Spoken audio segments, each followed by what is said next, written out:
Was Egypt a land of shimmering silks and ancient secrets, or a simmering cauldron of illicit desires? Did the sun-drenched streets of Cairo pulse with the rhythm of commerce and culture, or with the hushed whispers of clandestine meetings in shadowed alleys? Let's dive into a world where power, betrayal, and a shocking abundance of women intertwined, a world where pleasure and peril danced a dangerous tango. It began, as so many dramatic tales do, with a farewell. A grand, opulent gathering, fueled by wine and the bittersweet ache of parting. Imagine a courtyard bathed in the golden light of the late afternoon, the air thick with the scent of spices and the murmur of voices.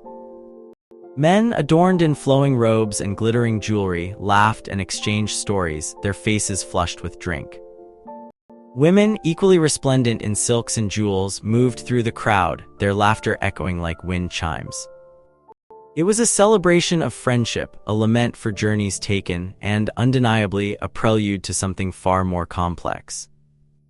Our story centers on a man named, let's call him Malik, a merchant of considerable wealth and even more considerable appetites.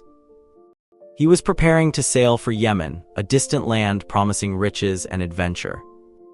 But before he set sail, he wanted to say goodbye to a certain woman, a beautiful and enigmatic figure named Layla. Layla, you see, had left him some time ago, a decision that had left a gaping hole in his carefully constructed world. Now, Malik wasn't one for gentle goodbyes. He preferred a dramatic flourish, a spectacle to mark the occasion. He summoned his companions, a collection of boisterous and well-connected men, and announced his intention to find Layla and bid her a proper farewell.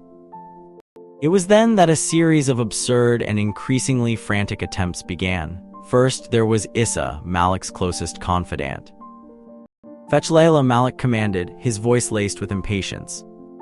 "She must come immediately." Issa, a man known for his meticulous planning and unwavering loyalty, returned with a starkly disappointing answer: "She won't come."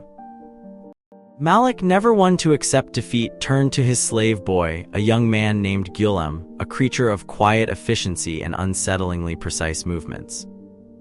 "Take this seal ring," Malik instructed, handing over a heavy, intricately carved ring. "Go to Layla and deliver this message: my master is at your service. We are sailing to Yemen tomorrow. We long for your presence." Ghulām, without a word, vanished into the throng, the seal ring a tiny, glittering beacon in the chaos. An hour passed, an eternity in Malik's restless mind. Finally, Ghulām returned, his face a mask of carefully controlled surprise.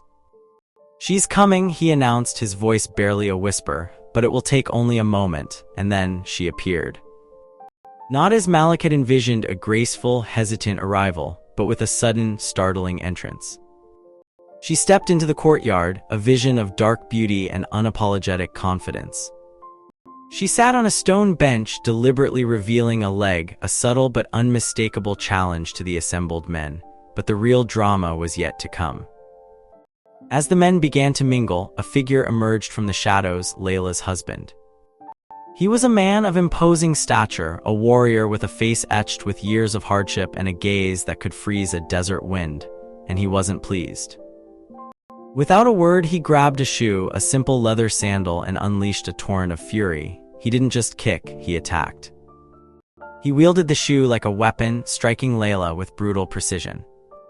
The scene descended into a chaotic melee of shouts, curses, and flying leather.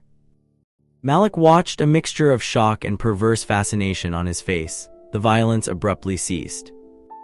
Layla, covered in dust and sporting a bruised leg, calmly retrieved her shoe and continued her defiant display. She grabbed her husband's skull cap and began to beat him with it, a whirlwind of fury and embarrassment.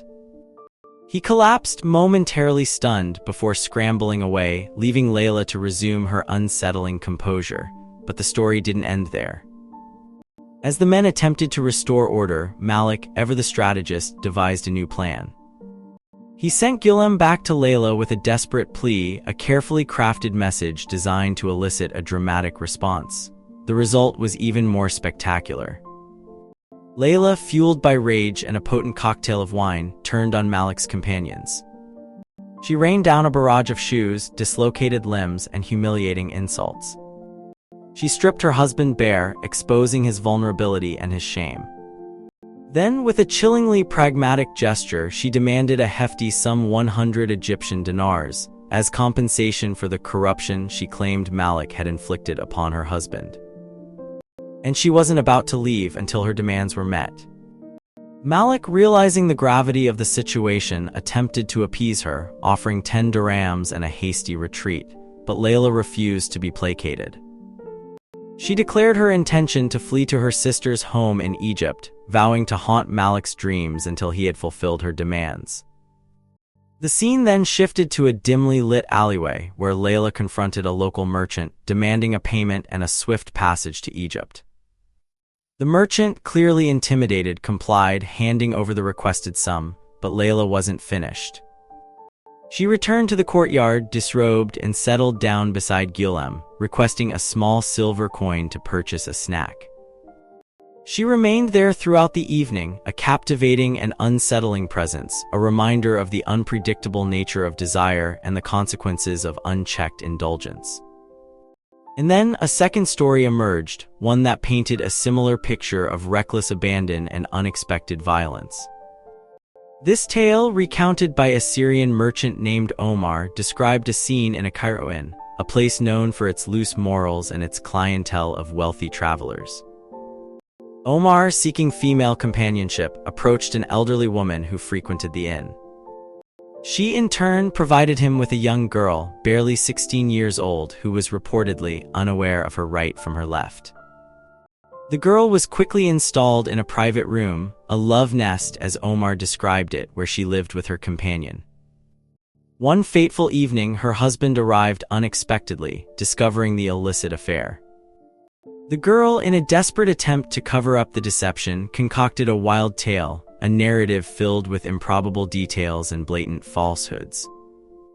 But the truth, as it often does, eventually surfaced. The husband confronted his wife, demanding an explanation. She responded with a furious outburst, accusing him of being a pimp and a sneak. She then proceeded to unleash a torrent of abuse, culminating in a violent attack using her shoe. The scene echoed the first, a chaotic melee of fists, feet, and outraged cries. But this time, the girl, rather than retreating, took matters into her own hands.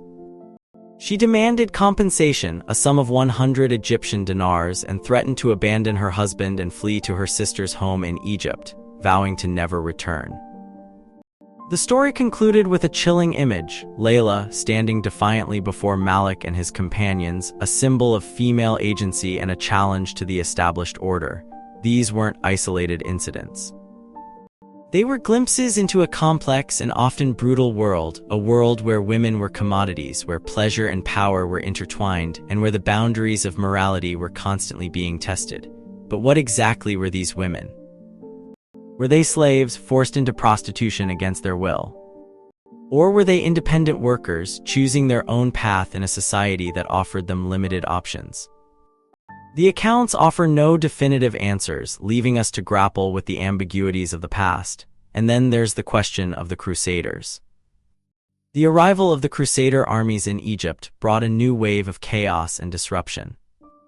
James of Vitry, a prominent preacher of the Fifth Crusade, described the rampant immorality that he witnessed in the Crusader camp, including widespread prostitution and drunkenness. Pope Innocent III and his successor, Honorius III, attempted to impose moral standards, but their efforts were largely unsuccessful. Oliver of Paderborn, another chronicler of the Crusade, documented the widespread corruption and debauchery that plagued the Crusader forces. He described the establishment of brothels in the camp, catering to the appetites of the soldiers and their followers. The women who accompanied the Crusader armies were not simply passive observers. They were active participants in a world of violence, exploitation, and moral decay. They were soldiers, servants, and undoubtedly prostitutes, their lives shaped by the demands of war and the allure of wealth. The story of Layla and her husband, the Syrian merchant and his young companion, these were not isolated incidents. They were part of a larger pattern, a reflection of the social and economic realities of medieval Egypt. A world where women were both objects of desire and agents of change, where pleasure and peril danced a dangerous tango, and where the pursuit of wealth and power often came at a terrible cost. So, what can we learn from these stories? Are they simply tales of depravity and excess? Or do they offer a glimpse into a world that was both fascinating and disturbing? Perhaps the answer lies in recognizing the complexities of human nature, the enduring appeal of desire, and the enduring struggle for freedom and agency. But one thing is certain: the world of medieval Egypt was a world of contradictions, a world where the shadows held as much allure as the light, and where the echoes of laughter and violence mingled in the air. And finally, a question to ponder. In a world obsessed with control and order, can we truly understand the choices made by those who dared to defy convention and embrace the darkness?